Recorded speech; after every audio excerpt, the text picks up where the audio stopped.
There was also a question for me in the chat. I was a little bit too long with my speech, so. Yeah. Oh, okay. Please go on, Julius. Yeah, you can. There was a question from Irene Meyer, I guess.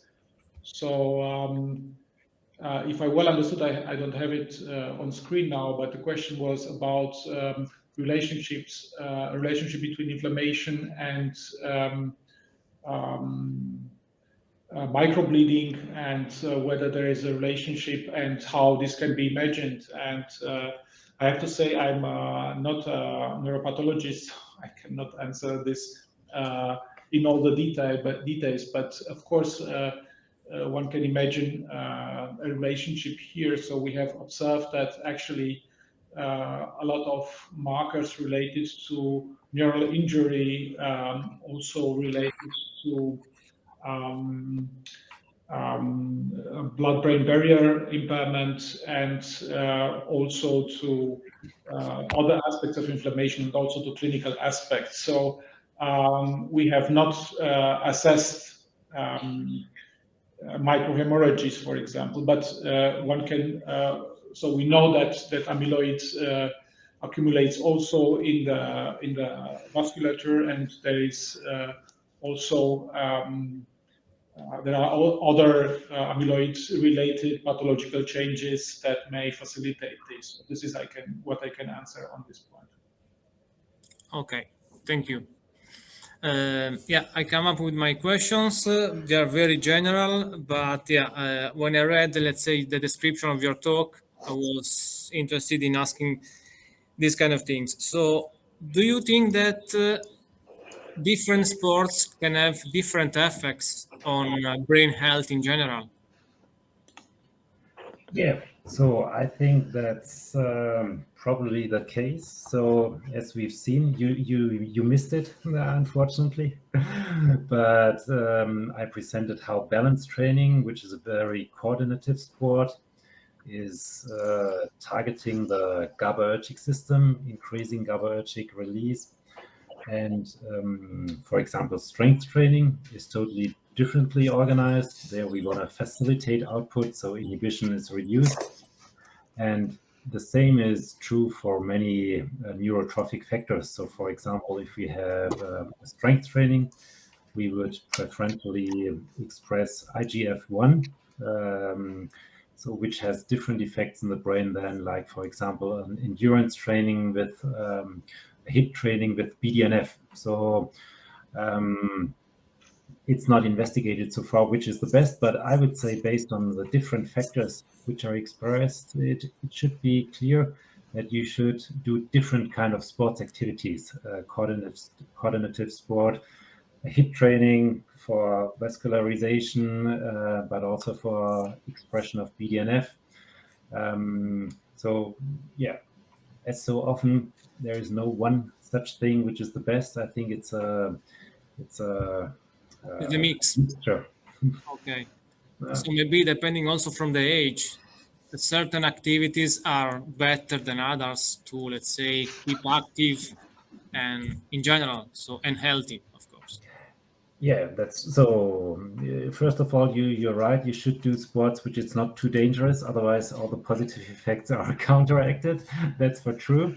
But still, many elderly people, they think they should just walk, and I think that's not the case. So it's relative to them, but relative to their capacities, they should still have some intensity, increased intensity levels. So that could mean taking not only one step if you go up some staircases, just taking 2 steps, or building up some challenges in your daily life where you are challenged. And I think only this will improve your capacity, the motor capacity, but also the brain capacity. And I think what I didn't talk about, but which is very, very important for cognitive health, these are dual tasks. So you do some motor actions, but at the same time, you should do some cognitive tasks or some secondary motor tasks. And this has a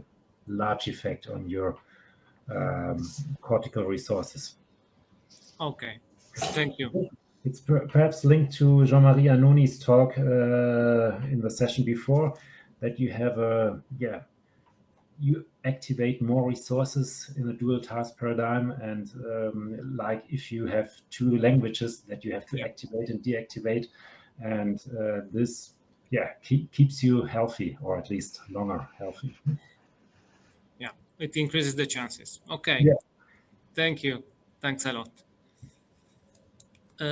So other questions in the Q&A session? I don't see them. Let's have a look in the chat. Yeah, so Lavinia is asking something for Dirk Beher. So if we have enzymes and by inhibiting them, and by inhibiting their activity, we can dissolve plaques. Can we envision that lifestyle factors discussed today may have a direct effect on clearing capacity of the brain? Yeah, that's interesting. So I think for OGA, we're mainly looking primarily at intracellular aggregates, so tangles, Lewy bodies, etc. But I think this pathway is linked to metabolism. And you may argue that if you have a lifestyle, and I think exercise as well, there's literature out there, that this could also promote to some extent. I think this is pure speculation right now. I don't think there's a lot there. I think what we see is with the pharmacological intervention, we can have profound effects. We can really push the levels of glycosylation up meaningfully, that we can quantify it even in healthy subjects right now.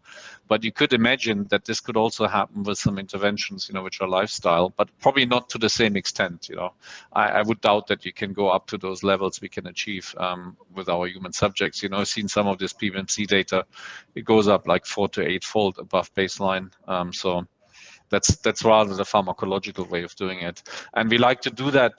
Just to give you a little bit idea, when we do our clinical studies, we want to have the options to go very high with the highest dose or the highest attempted dose, and then we will fit in mid dose or low dose to see what the minimum efficacy is going to be, so that we really find the best paradigm there going forward, for treatment.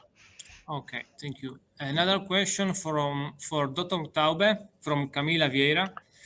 Do you plan to investigate whether exercise can increase GABA in MCI and AD patients? MCI? What? It's mild cognitive impairment. Yeah, sorry, yeah. So far we haven't. So our next studies, they are in elderly people first with sleeping problems. The next study is in pain patients with chronic pain. But it's for sure there is, I think, very good evidence. As I said, if you have mild cognitive impairments, you can very easily detect this with some dual task, and I think balance training might be a very, very good way of. Yeah, I have to say I don't know how the intracortical inhibition and the GABAergic level is in these patients. So, and I think perhaps you have to selectively find a group where you have this reduction. I'm not familiar with that. I think there is another question for you, always from Camila Vieira. What do you think about TBS or DBS? Yeah, so it always depends. In healthy people, sport athletes, I think is not. You can read that there are a lot of beneficial effects, but they are now very much questioned. So in unhealthy populations, stroke patients, there you have very good, or you have some effects, but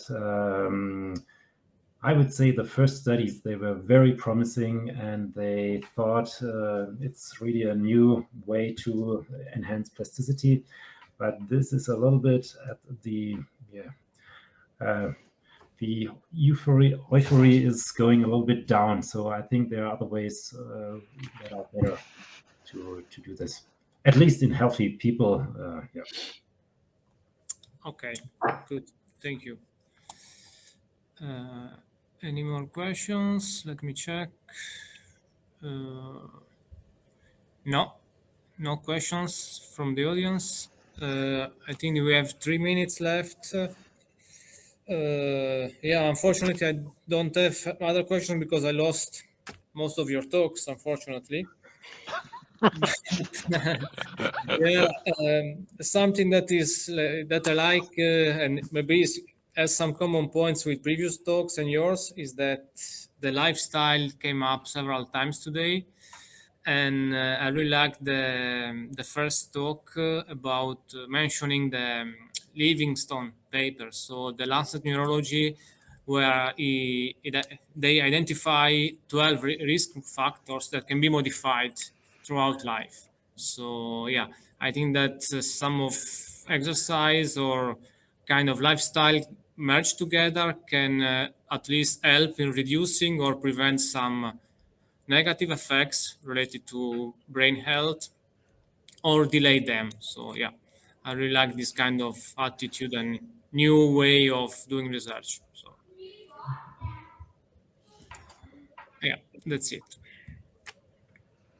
I think we can just close the session, even if we have still 1 minute left, and move toward the third one, where Irene Meyer will moderate the next bunch of speakers. Thanks a lot for your time, and it was great to moderate you and listen to you. Thank you. Yeah. Thanks a lot. Bye. Bye.